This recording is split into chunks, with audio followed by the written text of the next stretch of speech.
Hello and welcome to this latest look at the week ahead. A good place to start this week is US stocks, as we've seen further gains in the US stock market of late. You can see here the US 500 or S&P 500 has pushed above the 2,900 level to trade at its highest level of the year. This has extended the remarkable recovery that we've seen going on since the market bottomed out last December, and price is now just over 1% from its all-time high of 29.46, which was set back last October.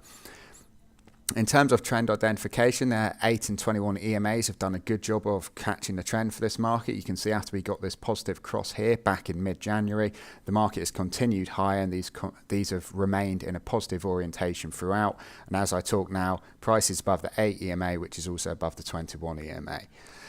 In terms of possible support, if we do dip back lower, 28.65 could be an area of interest to keep an eye on. And below there, if we do see a deeper pullback, then the gap high from 28.40 does remain unfilled, so that could be an area to keep an eye on. Turning our attention to FX, the Euro GBP here on a weekly chart, you can see the last couple of weeks there's not been too much activity in this market, but price has drifted back up higher towards that 0.8720 mark, and this could be seen as potentially key resistance after previously acting as support for quite a long time. In terms of the downside, lows around 0.8745 could be worth keeping an eye on, and just below there we have the 200 SMA on a weekly, which would come in there. If we do see further declines here, either on the back of GBP strength or Euro weakness, then we could push down even lower to this prior support area, which held quite nicely back in 2016 and 2017 around 0.8315.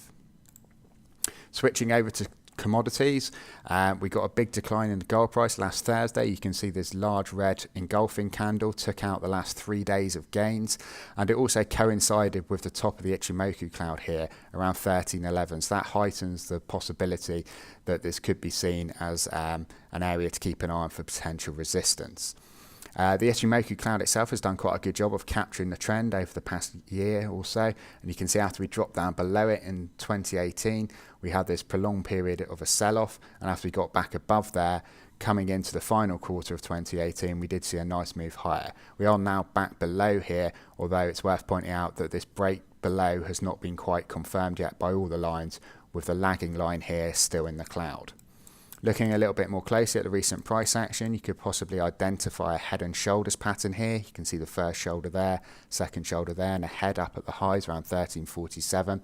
And the all-important neckline could be seen to come in as this rising trend line here, which would currently come into play somewhere around the 1287 mark. If we do get a break below 1287, then 1277, these lows from back in January could be seen as possible support, but if we do drop below there, then there could be further declines all the way down to 1250. Another market in the commodity space which I want to talk about is WTI, or oil.WTI on XStation, and you can see this market, similar to US stocks, made new highs for the year last week. Price is back above the 61.8% fib of the drop seen from the highs around 76.78 to lows of 42.50, and this is also quite a nice swing area as it had previously acted as support here back in 2018.